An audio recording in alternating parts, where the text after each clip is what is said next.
அனைவருக்கும் இனிய வணக்கம். ஏஐ ஆசிரியர் சேனலுக்கு உங்களை அன்புடன் வரவேற்கிறேன். நான் பாரதி ராஜா. ஏஐ மூலம் ஆசிரியர் பணியை எளிதாக்கும் பயனுள்ள தகவல்களை இந்த சேனல்ல தொடர்ந்து பகிர்ந்து கொள்ள போகிறேன்.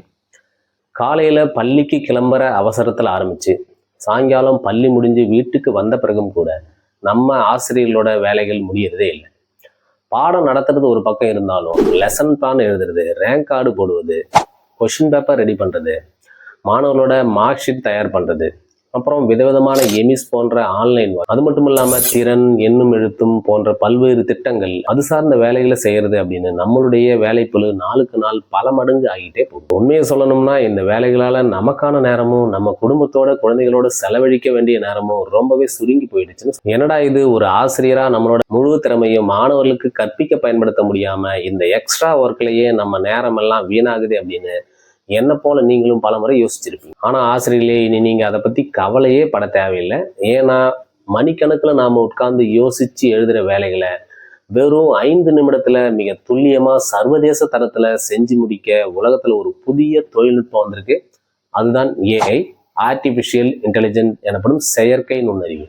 இதில் இன்னைக்கு பார்த்தீங்கன்னா ChatGPT, Google Gemini, Claude AI, DeepSeek போன்றவை உலகில் இன்னைக்கு மிகப்பெரிய மாற்றங்களை செஞ்சு வருது. அதையும் தாண்டி இன்னைக்கு பார்த்தீங்கன்னா ஏஐ ஏஜென்ட் என்ற தொழில்நுட்பம் வந்திருக்கு.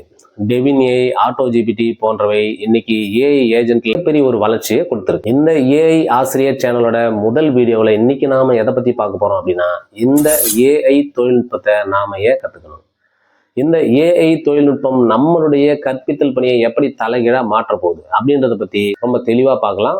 வாங்க வீடியோக்குள்ள போகும். நம்ம கற்பித்தல்ல ஏஐ பயன்படுத்துறதால நமக்கு கிடைக்க போற முதல் நன்மை நேர மேலாண்மை. உதாரணத்துக்கு நீங்க நாளைக்கு ஒரு பாடம் நடத்த போறீங்க அப்படின்னா அதற்கான லெசன் பிளான், கற்றல் விளைவுகள், ஏஎல்எம் தயார் செய்தல், கரும்பலகை வேலை, ஏன் அந்த பாடத்திலிருந்து கேட்கப்பட வேண்டிய 1 மதிப்பெண், 2 மதிப்பெண், 5 மதிப்பெண் வினாக்கள் வரை அனைத்தையுமே இந்த ஏஐ வெறும் 30 நொடியில உங்களுக்கு ரொம்ப எளிமையா தயாரிச்சு கொடுத்துரும். இரண்டாவது நன்மை என்னன்னா, புதுமையான கற்பித்தல் அணுகுமுறைகள்.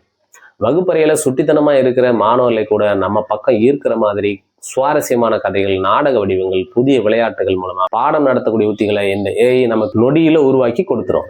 மூன்றாவது மற்றும் மிக முக்கியமான நன்மை, ஸ்மார்ட் ஆசிரியர். காலம் மாறிக்கிட்டே இருக்க ஆசிரியர்களே, இன்னைக்கு இருக்கிற மாணவர்கள் மொபைல், இன்டர்நெட்னு ரொம்பவே அட்வான்ஸா இருக்காங்க. அவங்களுக்கு இணையா நாமளும் இந்த அதிநவீன ஏஐ தொழில்நுட்பத்தை கத்துக்கிட்டு ஒரு டிஜிட்டல் ஸ்மார்ட் ஆசிரியரா மாறும்போது கல்வித்துறையில நமக்கான மரியாதையும் அங்கீகாரமும் இன்னும் பல மடங்கு உயரும் என்பதுல சந்தேகமே இல்லை. நம்ம தமிழ்நாட்டில் இருக்கிற அத்தனை அரசு பள்ளி மற்றும் தனியார் பள்ளி ஆசிரியர்களோட வேலை பளுவை குறைச்சி எல்லாரையும் ஒரு ஏஐ எக்ஸ்பர்ட்டா ஆகிறது தான் இந்த ஏஐ ஆசிரியர் சேனலோட முதன்மையான நோக்கம். நானும் உங்களை மாதிரி ஒரு ஆசிரியர் தான். தொழில்நுட்பம் அப்படின்னா உடனே இதெல்லாம் நமக்கு வருமா, கம்ப்யூட்டர் சயின்ஸ் படிச்சவங்களுக்கு மட்டும்தான் இது செட் ஆகும்னு பயப்படவே வேணாம். ரொம்ப எளிமையா நம்ம மொபைல் போன்லயோ லேப்டாப்லயோ இந்த ஏஐ டூல்களை எப்படி பயன்படுத்துறதுன்னு நம்ம மொழியில தமிழ ரொம்ப ஈஸியா கத்துக்க முடியும். அடுத்த வீடியோல நாம தினந்தோறும் நடத்தக்கூடிய ஏதேனும் ஒரு பாடத்துக்கு ஏஐ பயன்படுத்தி வெறும் 2 நிமிடத்துல ஒரு முழுமையான லெசன் பிளானை எப்படி தயார் செய்யுதுன்னு நேரடியா மொபைல் ஸ்கிரீன்ல நான் உங்களுக்கு செஞ்சு காட்ட போறேன். இந்த டிஜிட்டல் கல்வி புரட்சியில நீங்களும் என்னோட இணையம்னா இப்போதே கீழே இருக்கிற சப்ஸ்கிரைப் பட்டனை கிளிக் செய்து பெல் ஐக்கானை அழுத்துங்க. நம்ம ஏஐ ஆசிரியர் குடும்பத்துல ஒருத்தரா இணைஞ்சுக்கோம். உங்க சக ஆசிரியர் நண்பர்களுக்கும் இந்த வீடியோவை மறக்காம ஷேர் பண்ணுங்க. வேலை பளுவை குறைப்போம், கற்பித்தலை ரசிப்போம். நன்றி. மீண்டும் அடுத்த வீடியோவில் சந்திப்போம். வணக்கம்.